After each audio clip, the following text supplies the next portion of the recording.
Jumpa kembali di kanal YouTube Omar Solusi Indonesia dengan membawakan satu topik baru dengan judul kata debt call ketika menagih debiturnya, bayar tagihan itu dengan gestun saja. Saya ulangi judulnya karena judulnya ini adalah penggalan kata dari seorang debt call, penggalan dari seorang debt call, kata debt call ketika menagih debiturnya. Debt call tadi mengatakan bayar tagihan ini dengan gestun saja. Pada kesempatan kali ini saya akan memberikan sebuah wacana, memberikan sebuah edukasi khususnya kepada para penonton, pemirsa kanal YouTube Omar Solusi Indonesia, keluarga besar Omar Solusi Indonesia, juga untuk umum para penonton, pemirsa kanal YouTube Omar Solusi Indonesia, bahwa banyak sekali pemegang kartu kredit atau debitur kartu kredit yang masih belum mengerti tentang tata cara penggunaan kartu kredit itu sendiri dan belum mengerti ketika mereka menghadapi sebuah deadlock. Saya katakan deadlock. Deadlock itu adalah kesukaran yang ada di hadapan mereka, dan mereka dikarenakan over panik, dikatakan terlalu berpikir pendek, dikatakan tidak kepingin mencurahkan isi hati karena ini terkait dengan hutang. Biasanya gengsi mereka masih tinggi sehingga mereka lebih cenderung memendam perasaannya, dan akhirnya terjadi salah langkah. Saya ceritakan dulu kronologis perkara video ini saya buat, bahwa beberapa hari yang lalu, sebenarnya ini video yang saat ini sedang Anda tonton, saya ingin membuatnya di hari Senin tanggal 12 ya kalau nggak salah ya, 12 atau 11 ya. Bentar, saya lihat kalender saja supaya tidak waton omong. Sebenarnya saya tuh mau ngupload video ini tanggal 11, membuatnya tanggal 11, tapi karena saat ini saya sedang terpa badai di bulan Oktober, November, Desember ini, di penghujung akhir tahun 2023 ini saya mengalami pencobaan yang sangat-sangat berat, sehingga Senin itu saya tidak bisa sempat untuk membuat rekaman, dan baru hari ini tanggal 14 Desember 2023 di hari Kamis saya membuat. Minggu yang lalu ada seorang ibu yang menelpon saya, yang pada dasarnya, pada intinya adalah ibu ini 3 bulan yang lalu, itu artinya bulan November, Oktober, September. Bulan 9 itu dia harus menjalani sebuah operasi dengan adanya sebuah tumor di organ tubuhnya. Dan karena dianya itu kondisinya kurang mampu, suaminya juga hanya pekerja di sebuah pabrik. Tapi kebetulan ibu ini mempunyai sebuah kartu kredit dari bank swasta terkenal, papan atas. Dan limitnya cukup fantastik. Limitnya adalah 30 juta. Ketika si ibu ini divonis untuk harus menjalani segera operasi pengangkatan tumor, dan ketika dia tidak mempunyai kesiapan dana, entah siapa yang memberitahukan, yang pasti ini bukan tidak menggunakan BPJS, entah siapa yang mengajarkan, akhirnya ibu ini menjalani operasi dengan menggunakan kartu kredit yang dimiliki oleh ibu tadi. Jadi di sini sebelum saya lanjutkan ke topik pembicaraan judul ini, saya menghimbau, saya memberikan wacana edukasi, jangan selalu ada blok mental. Jangan selalu menganggap kartu kredit itu adalah racun. Kartu kredit itu jika kita bijak menggunakannya juga akan menjadi madu. Kartu kredit itu jika kita bijak mencermatinya, bahwa ketika kita berkesukaran, apalagi emergensi, itu adalah satu-satunya sumber dana yang bisa ditabrak untuk sementara waktu, karena berpacu dengan waktu. Kita ini tidak bisa menjagakan atau minta tolong ke saudara, karena saya punya penganggapan saudara itu zaman now itu yang saudara bukan termasuk uangnya. Saudara yang zaman now itu kalau yang posisi suka saja saudara, kalau posisi tidak suka bukan saudara.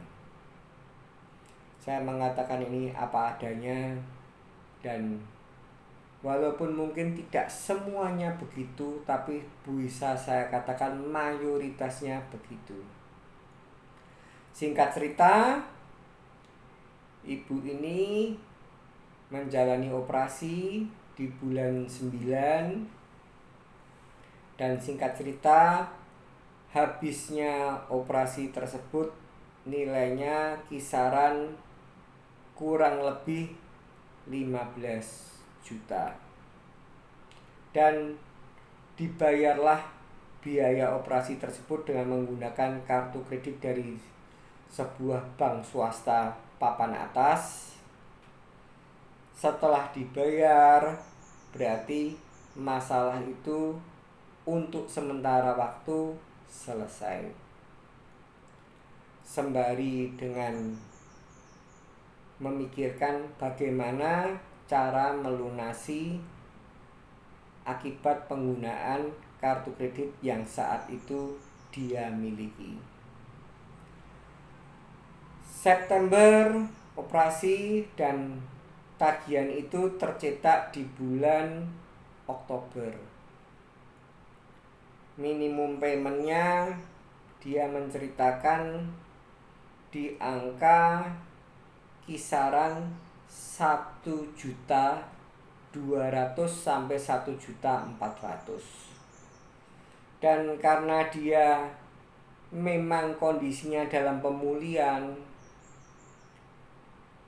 ibu ini mengaku dengan saya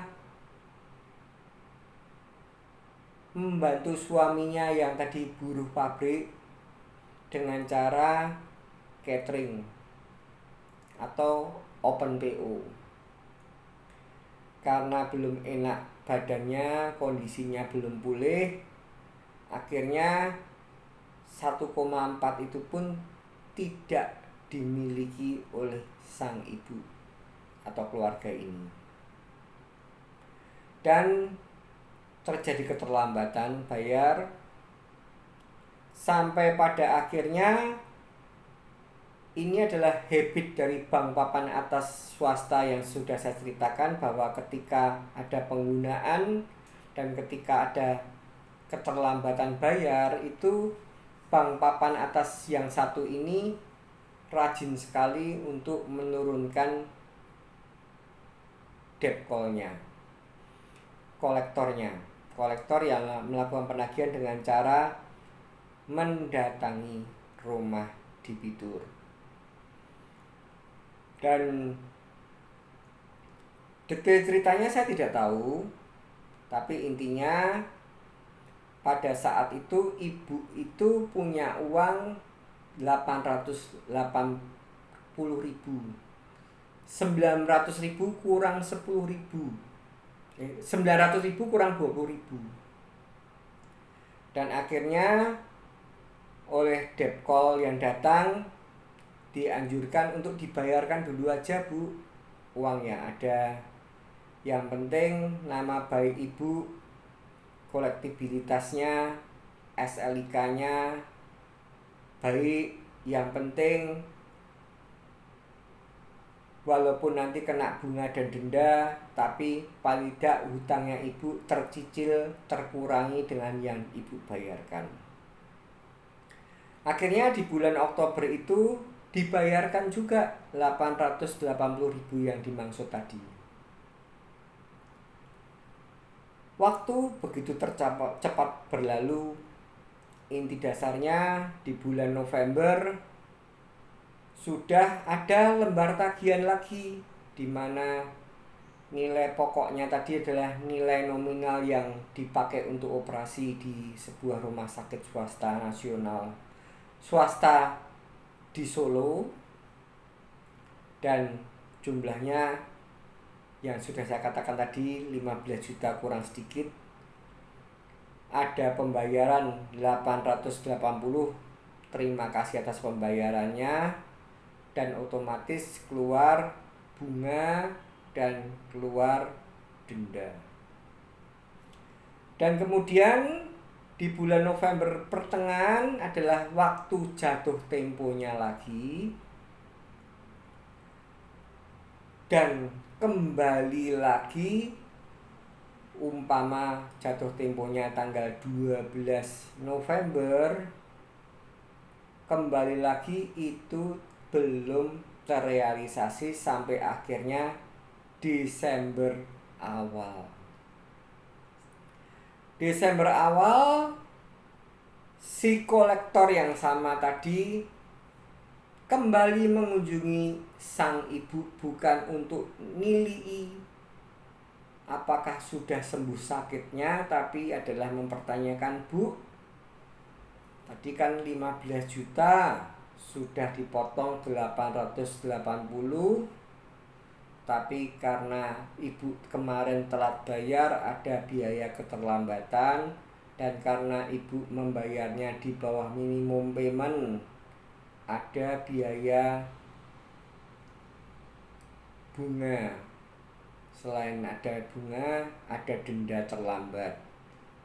Nah, ini sekarang yang 880 itu yang motong pokok untuk operasi cuman senilai kisaran 600. Yang 280 hilang musro karena ada bunga dan denda. Dan sekarang tagihan barunya ini di angka versi ceritanya di angka 12.200.000 atau 12.300.000 rupiah, dan di minimum paymentnya adalah kisaran 800.000. Bagaimana Bu? Mau dibayarkan kapan? Karena ini jatuh temponya harusnya 12 November dan ini sudah awal Desember. Ibu ini gundah gulana, bingung, tidak mempunyai pengetahuan tentang kartu kredit, yang ada cuman dikasih tahu hal-hal yang menguntungkan sepihak saja, yaitu bagi kreditur atau bank dan bagi si sang kolektor. Dikarenakan memang tidak bawa duit, tidak punya uang, ya artinya kalau tempo lalu, bulan lalu kan masih punya uang 880. Kalau ini kali ini memang ceritanya ke saya tidak ada uang untuk biaya kontrol saja. Ini obatnya sudah habis saja, belum bisa kontrol.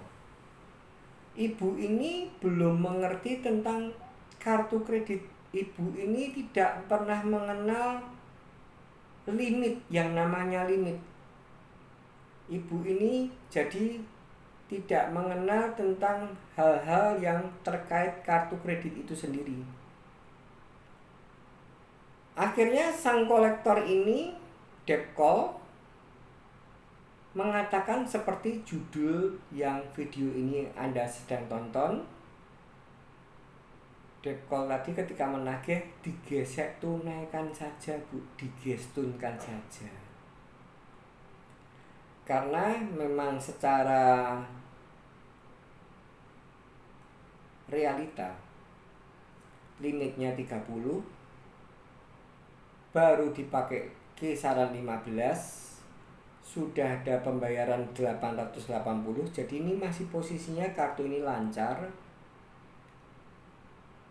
masih berat, dan tagihan terakhir walaupun sudah terlambat, harusnya 12 November itu, waktu itu dia didatangi 6 November itu, tapi tetap masih bisa digestunkan Bu. Kalau ibu ini cuma punya uang katakanlah 200.000 atau 300.000, kartu itu masih belum diblok, masih bisa digestunkan, dibayar saja untuk bayar. Dan sarannya si sang kolektor ini, gestun. Sebelum saya masuk ke topik ini lebih jauh, saya jelas dulu apa itu gestun. Gestun itu sudah bukan rahasia umum, adalah orang yang mempunyai toko, secara fisik nampak toko, mungkin ya ada barang dagangannya, tapi setelah dia mempunyai toko dan barang dagangan yang ada, toko tadi mengajukan ke bank sebuah mesin edisi. Mesin edisi ini diciptakan tidak lain tidak bukan untuk mempermudah proses pembayaran ketika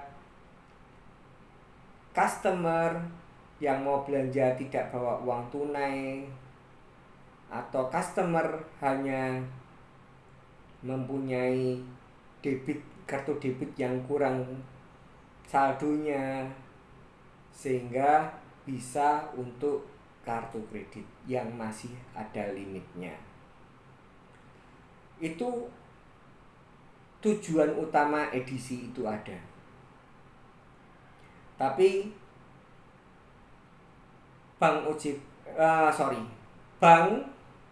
banyak bank yang tutup mata memberikan izin adanya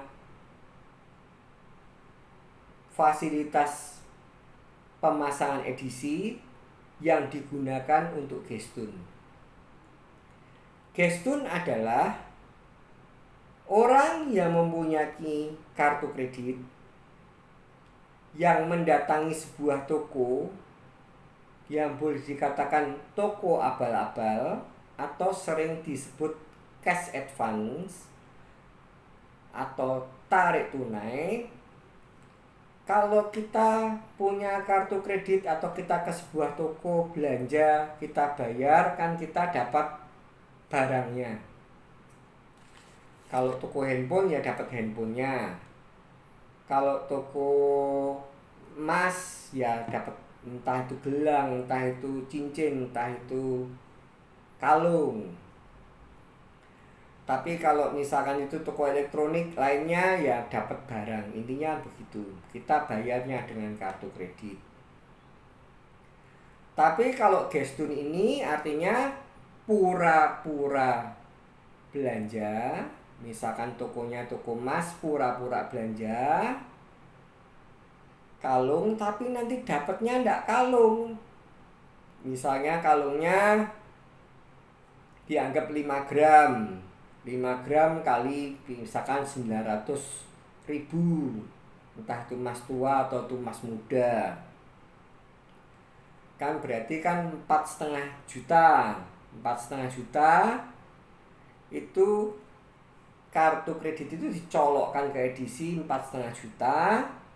Nanti orang yang gestun tadi itu tidak terima uang, tidak terima kalung, tapi terima uang dengan dipotong biasanya range 3%.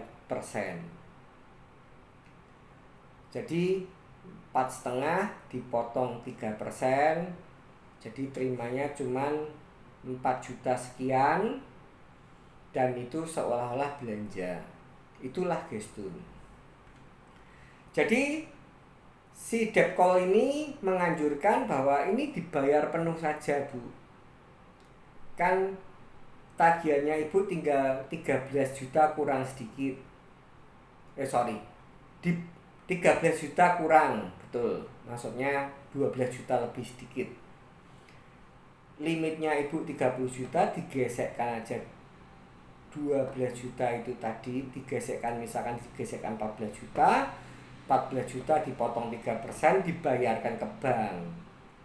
Jadi Ibu damai, ayem sentosa. Ayem itu tentrem. Apakah itu betul?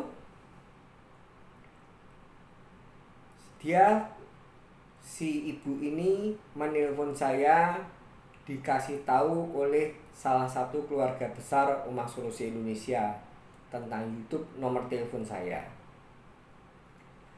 Ya, saya mengatakan ini apa adanya. Maka dari itu judulnya cukup fenomenal, cukup fantastik. Apakah dengan dijak gestun ini perkara akan selesai, Pak? Saya tidak bisa menjawab, karena melihat ibu ini masih pucat habis operasi, masih perlu kontrol lagi. Saya katakan tidak tepat, nanti stres. Saya katakan tepat, nanti blusuke. Atau blusuk itu bahasa Jawa ya, bahasa Indonesianya menyesatkan. Terus saya mengatakan, Bu, Bapak pundi? Ibu, suaminya Ibu di mana? Suami kula lagi makarya.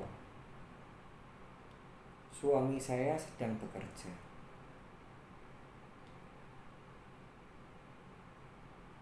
Terus saya tanya, jam pinten saged ketemu kula? Dalu nggih mboten napa-napa. Bahasa Jawanya itu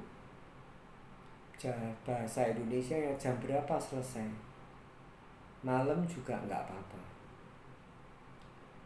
Dan saya menjelaskan, maksud saya adalah supaya suami istri ini menjelaskan efek-efek karambol ketika Anda mau melakukan sesuai dengan saran kolektor debt call.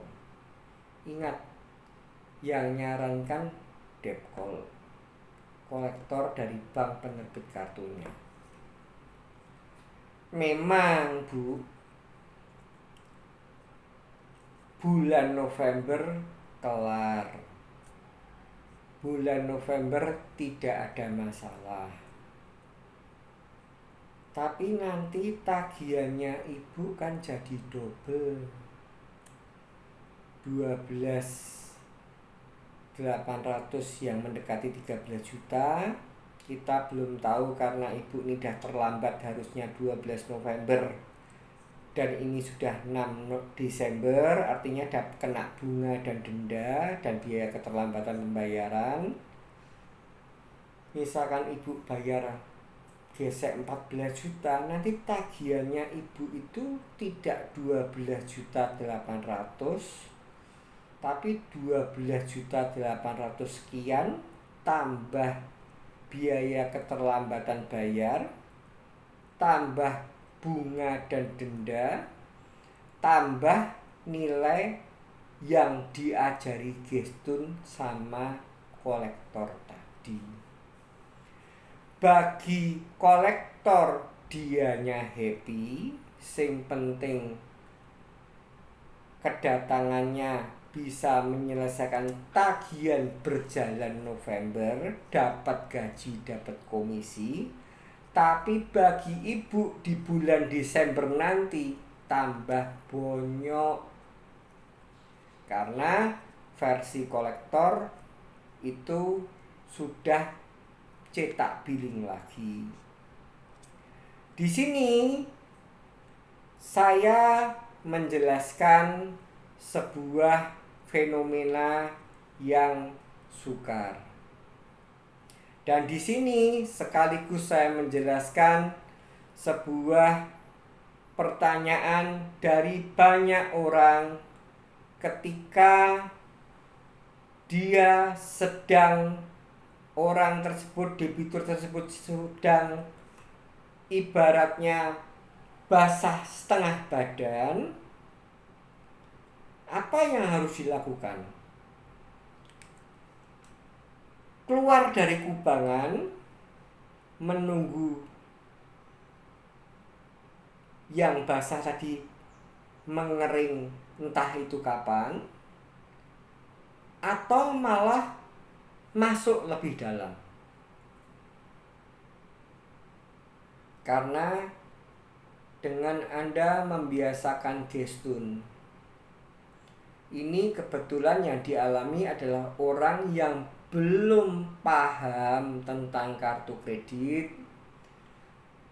dan hanya mengikuti sarannya debt call, entah itu karena takut, entah itu diiming-imingi, entah itu diapii, dirayu, bujuk rayu. Saya tidak mau campur, tapi yang pasti gestun, pelunasan itu tidak menyelesaikan perkara, tapi malah menambah perkara. Apalagi saya beritahukan khususnya yang sudah paham tentang kartu kredit, yang sampai hari ini masih menggunakan cara gali lubang tutup lubang, walaupun Anda sudah ibaratnya sudah basahnya sudah sampai ke leher, sudah dalam, atau limit yang tersisa itu sudah tinggal sangat sedikit,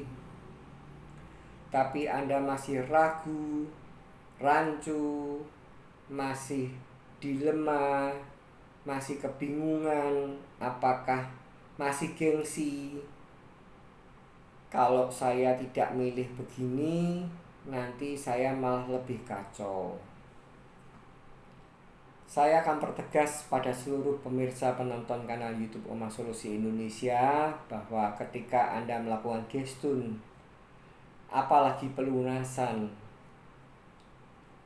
itu adalah jumlah tagihan yang dimiliki oleh seorang klien, saya katakan klien ya, atau pelanggan. Misalkan pelanggannya itu tagihannya 30 juta oleh oknum gestun tadi, pemilik outlet gestun tadi, akan dibayar 30 juta, kemudian digesek lagi 30 juta. Dan debiturnya bayar fee kalau pelunasan kisaran 3,5. Itu hanya untuk mengulur mundur waktu 1 bulan lagi.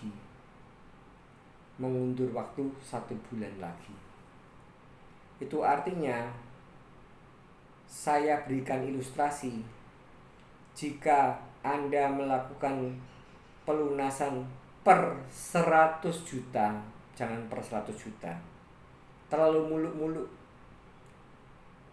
per 10 juta Anda kena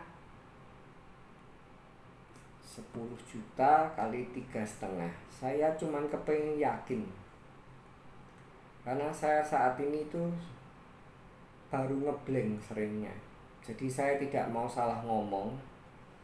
10 juta kali 3,5% itu Anda tiap bulannya kena 350.000 per 10 juta, dan tidak mengurangi hutang Anda. Jadi kalau Anda lanjutkan dalam 1 bulan 350.000, 1 tahun Anda harus keluar biaya 350.000 per bulan kali 350.000 per bulan kali 12 bulan, itu berarti setahun hutang Anda yang tadi 10 juta, berarti utang Anda 10 juta tidak berkurang, tapi Anda sudah harus mengeluarkan nilai 4,2 juta. Tinggal Anda mau bergengsi ria ini sampai kapan. Itu artinya kalau 2 tahun dinilai angka pokok 10 juta, berarti dalam 2 tahun itu Anda sudah keluar uang 8,4. Kalau 3 tahun berarti pokok hutang Anda itu sudah terbayar, malah masih keluar uang lagi. Karena 4,2 ini kalau kita kalikan 3 menjadi 12,6 juta. Oleh karena itu, kenapa saya memberitahukan bahwa kontribusi bank itu kita menyumbang kontribusi bank? Karena apa? Setiap transaksi yang dilakukan, bank mendapatkan persentage. Pemilik penerbit edisi itu biasanya paling murah 1,8, paling mahal 2%. Itu udah dapat dari itu dulu. Belum lagi nanti kalau pemegang kartu kreditnya terlambat bayar atau tidak bisa bayar full payment, dapat lagi bunga. Belum lagi kalau plafonnya udah mentok, kebetulan kebentur dengan tambahan biaya annual fee, berarti bank akan mendapatkan nilai yang lebih lagi. Oleh karena itu saya sebutkan kenapa kita ini telah menyumbang kontribusi, itu adalah cerita saya adalah di sini. Dan saya katakan pada Anda sekalian yang saat ini masih nekat di perekonomian yang saat ini tidak menentu, gali lubang tutup lubang dengan setiap bulan berani mati membuang 3,5%, dan ketika itu dikalikan 12 bulan menjadi 4,2, dan ketika itu dikalikan 1 tahun menjadi 2 tahun atau menjadi 3 tahun, Anda akan semakin hancur lebur. Dan ketika ibu tadi bertanya pada saya, dan sampai hari ini belum mengajak si suami datang ke tempat saya berdua, jadi terakhir bertemu adalah minggu kemarin. Jika dia, harapan saya ibu menonton video ini, harapan saya ketika video ini, penjelasan saya ini kurang dipahami karena Anda tidak datang ke rumah saya lagi, padahal itu semua gratis, tulus ikhlas, dan itu bukan bisikan iblis. Kalau saya, ibu, karena Anda sudah saya kasih tahu kanal YouTube Omah Solusinya, nama kanal YouTube-nya Omah Solusi Indonesia. Kalau saya tidak menuruti kata kolektor,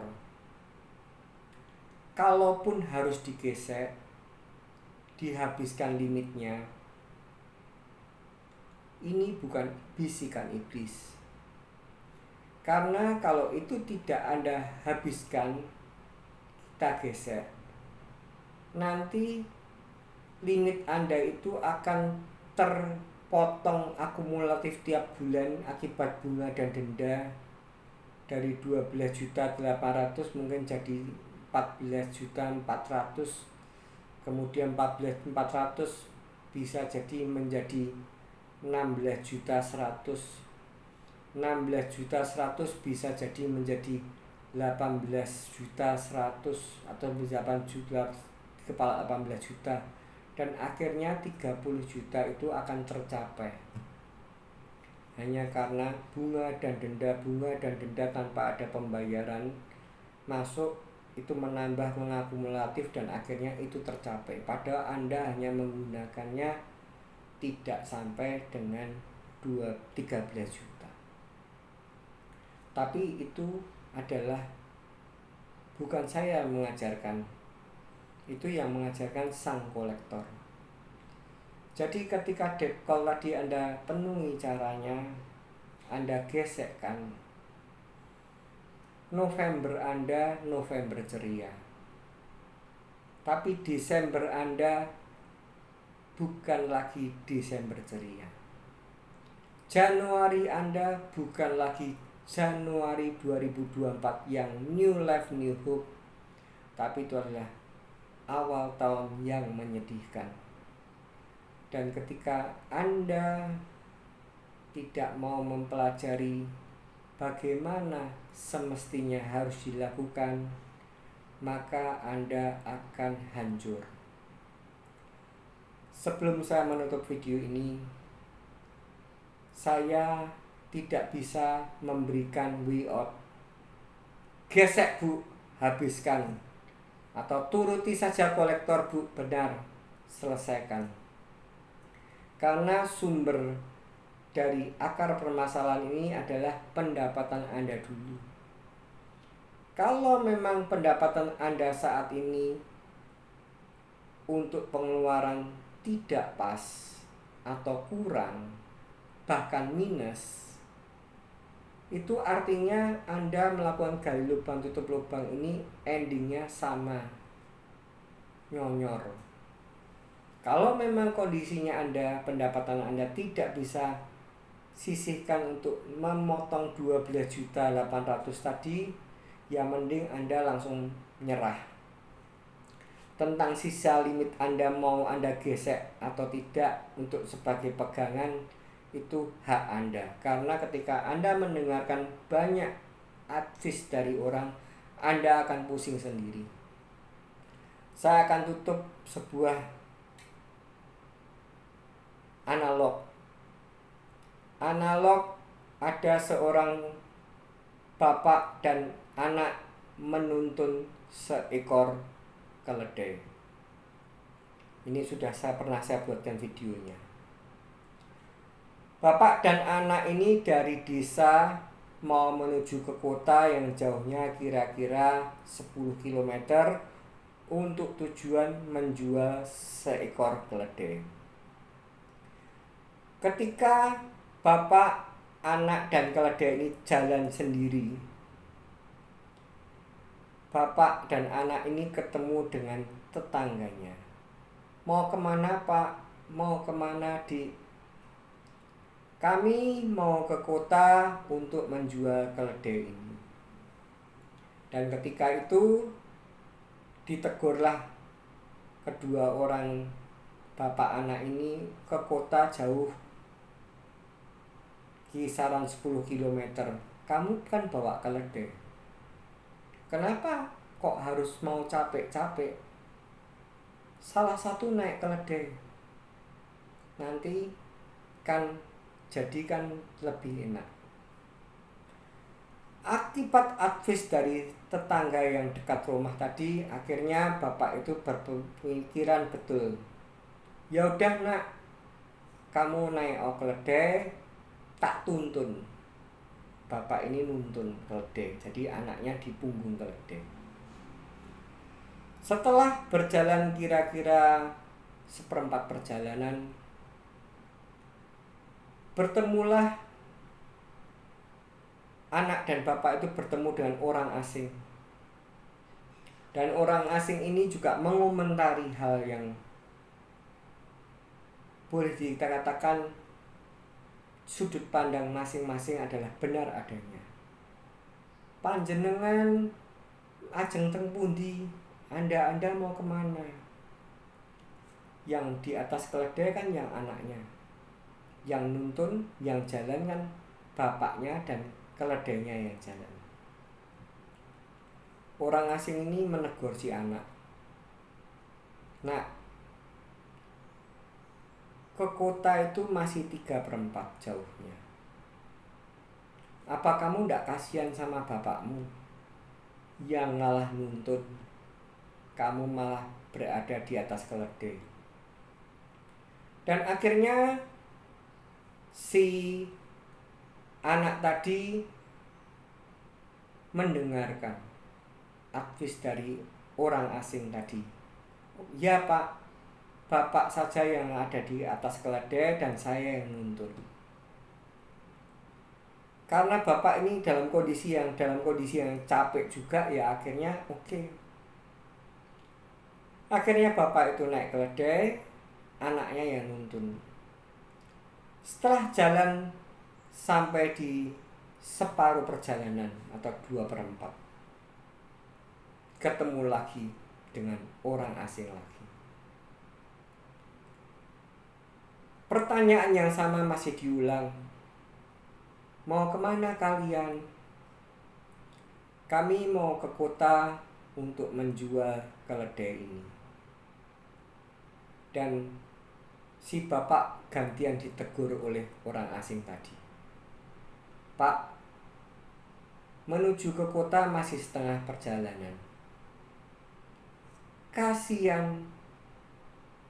anak kamu, kok malah yang nuntun keledai. Kenapa tidak kalian berdua, kedua orang ini naik di atas keledai saja, agar supaya bapak ya tidak sengsara, anak ya tidak sengsara. Dan ketika itu dipikirkan sembari anaknya juga sudah bahasa Jawanya letih. Bahasa Jawanya ndeyek. Ndeyek itu kalau bahasa Indonesianya letih. Akhirnya mereka berdua sepakat menaiki keledai itu. Di punggung keledai itu dinaiki 2 orang. Otomatis keledai itu tertatih-tatih. Dan akhirnya perjalanan dilanjutkan sampai 3/4 selesai atau sampai. Ketemulah lagi dengan seorang orang asing. Melihat keledai yang tertatih-tatih, kakinya gimporen bahasa Jawanya. Orang asing ini mengatakan, "Anda berdua mau kemana?" "Saya mau ke kota, mau menjual keledai ini." Dan orang tadi mengatakan, "Menjual keledai? Anda ini tidak punya perkeledaian, istilah kemanusiaan atau perkeledaian, di mana masih seperempat jalan lagi keledai itu harus Anda naiki berdua. Boro-boro Anda jual. Keledai itu tidak patah kaki atau semper saja masih untung." Dan akibat adanya advis yang macamnya beragam, tidak naik dua-dua dia dipaidu, disalahkan. Naik satu, anaknya, bapaknya yang nuntun, anaknya disalahkan. Naik gantian satunya, bapaknya yang naik, anaknya yang nuntun, ya disalahkan. Naik dua-duanya, bapak dan anak naik, ya disalahkan atau berujung petaka. Betul, realitanya keledai itu tidak kuat dan bisa jadi semper, sengkleh, mana bisa laku. Karena kebingungannya gantian keledainya yang dibopong sama dua orang itu. Itu adalah ilustrasi cerita saya sebelum saya menutup video ini, bahwa ketika Anda ada masalah, pilihlah yang terbijak versi Anda. Tapi ada indikator-indikator yang terbijak, yaitu tidak merugikan Anda di masa ke depan. Karena ketika bagi seorang ibu tadi, untuk sementara waktu tidak melakukan pembayaran hutang kartu kredit adalah baik-baik saja, sembari Anda memulihkan, recovery dulu kesehatan, recovery dulu perekonomian Anda, dan nantinya Anda boleh untuk ada kesempatan luas, panjang, tak terbatas oleh waktu untuk menegosiasi, melakukan pembayaran. Jangan Anda memaksakan kehendak seperti analog keledai bapak dan anak. Semua yang Anda pilih salah adanya. Dan ketika Anda sudah paham analog yang sudah saya ilustrasikan, artinya Anda harus memutuskan sebuah keputusan yang memang sukar. Tapi ambillah yang terbijak. Mana yang masih bisa untuk ditunda menggunakan skala prioritas.